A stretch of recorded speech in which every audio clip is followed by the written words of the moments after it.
At first it may seem strange that a man who is clearly dishonest, disloyal, and has no interest in marriage would have any appeal to a woman. But throughout all of history, and in all cultures, this type has had a fatal effect. What the rake offers is what society normally does not allow women: an affair of pure pleasure, an exciting brush with danger. A woman is often deeply oppressed by the role she is expected to play. She is supposed to be the tender, civilizing force in society, and to want commitment and lifelong loyalty. But often her marriages and relationships give her not romance and devotion, but routine and an endlessly distracted mate. It remains an abiding female fantasy to meet a man who gives totally of himself, who lives for her, even if only for a while. This dark, repressed side of female desire found expression in the legend of Don Juan. At first the legend was a male fantasy, the adventurous knight who could have any woman he wanted. But in the 17th and 18th centuries, Don Juan slowly evolved from the masculine adventurer to a more feminized version, a man who lived only for women. This evolution came from women's interest in the story, and was a result of their frustrated desires. Marriage for them was a form of indentured servitude, but Don Juan offered pleasure for its own sake, desire with no strings attached. For the time he crossed your path, you were all he thought about. His desire for you was so powerful that he gave you no time to think or to worry about the consequences. He would come in the night, give you an unforgettable moment, and then vanish. He might have conquered 1,000 women before you, but that only made him more interesting. Better to be abandoned than undesired by such a man. The great seducers do not offer the mild pleasures that society condones. They touch a person's unconscious, those repressed desires that cry out for liberation. Do not imagine that women are the tender creatures that some people would like them to be. Like men, they are deeply attracted to the forbidden, the dangerous, even the slightly evil. Don Juan ends by going to hell, and the word rake comes from rakel, a man who rakes the coals of hell. The devilish component, clearly, is an important part of the fantasy. Always remember, if you are to play the rake, you must convey a sense of risk and darkness, suggesting to your victim that she is participating in something rare and thrilling, a chance to play out her own rakish desires. To play the rake, the most obvious requirement is the ability to let yourself go, to draw a woman into the kind of purely sensual moment in which past and future lose meaning. You must be able to abandon yourself to the moment. When the rake Valmorn, a character modeled after the Duc de Richelieu, in Laclau's 18th century novel Dangerous Liaisons, writes letters that are obviously calculated to have a certain effect on his chosen victim, Madame de Tourvel, she sees right through them, but when his letters really do burn with passion, she begins to relent.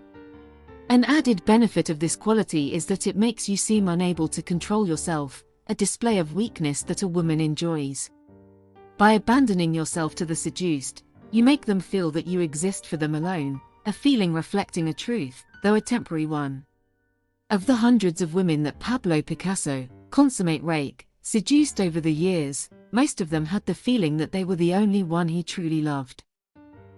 The rake never worries about a woman's resistance to him, or for that matter about any other obstacle in his path, a husband, a physical barrier. Resistance is only the spur to his desire, inflaming him all the more.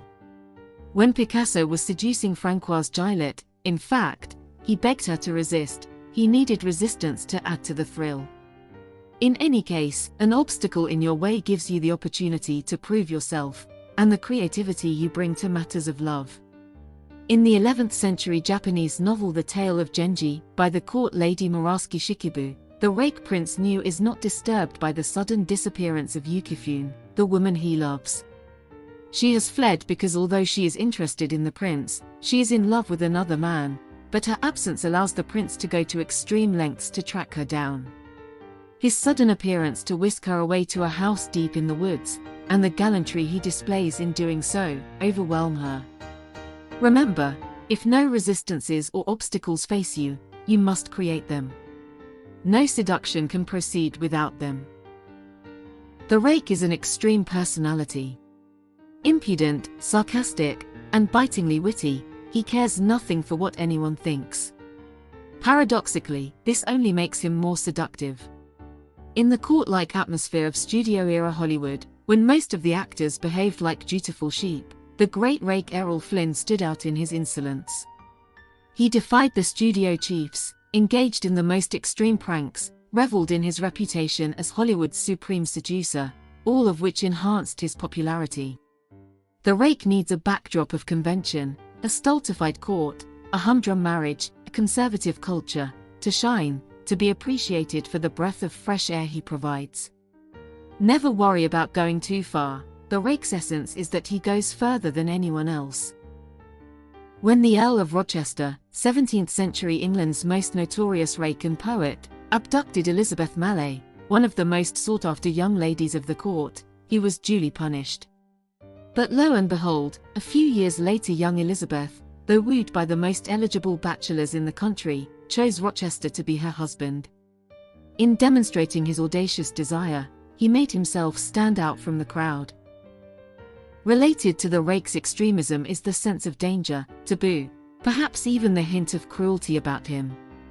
This was the appeal of another poet rake, one of the greatest in history, Lord Byron. Byron disliked any kind of convention, and happily played this up. When he had an affair with his half-sister, who bore a child by him, he made sure that all of England knew about it. He could be uncommonly cruel, as he was to his wife. But all of this only made him that much more desirable. Danger and taboo appeal to a repressed side in women, who are supposed to represent a civilizing, moralizing force in culture. Just as a man may fall victim to the siren through his desire to be free of his sense of masculine responsibility, a woman may succumb to the rake through her yearning to be free of the constraints of virtue and decency.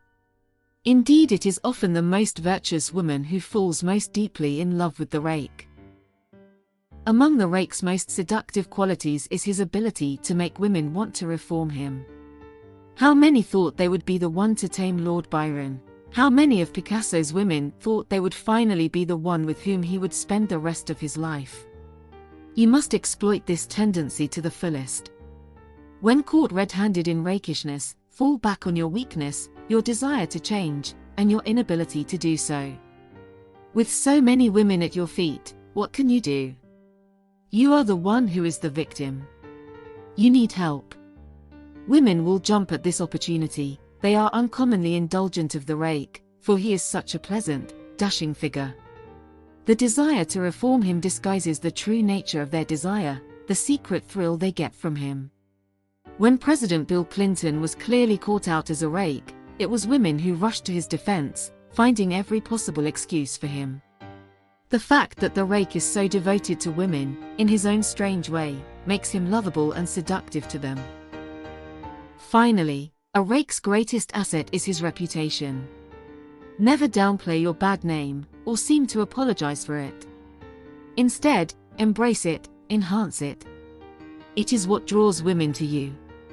There are several things you must be known for: your irresistible attractiveness to women, your uncontrollable devotion to pleasure. This will make you seem weak, but also exciting to be around, your disdain for convention, a rebellious streak that makes you seem dangerous.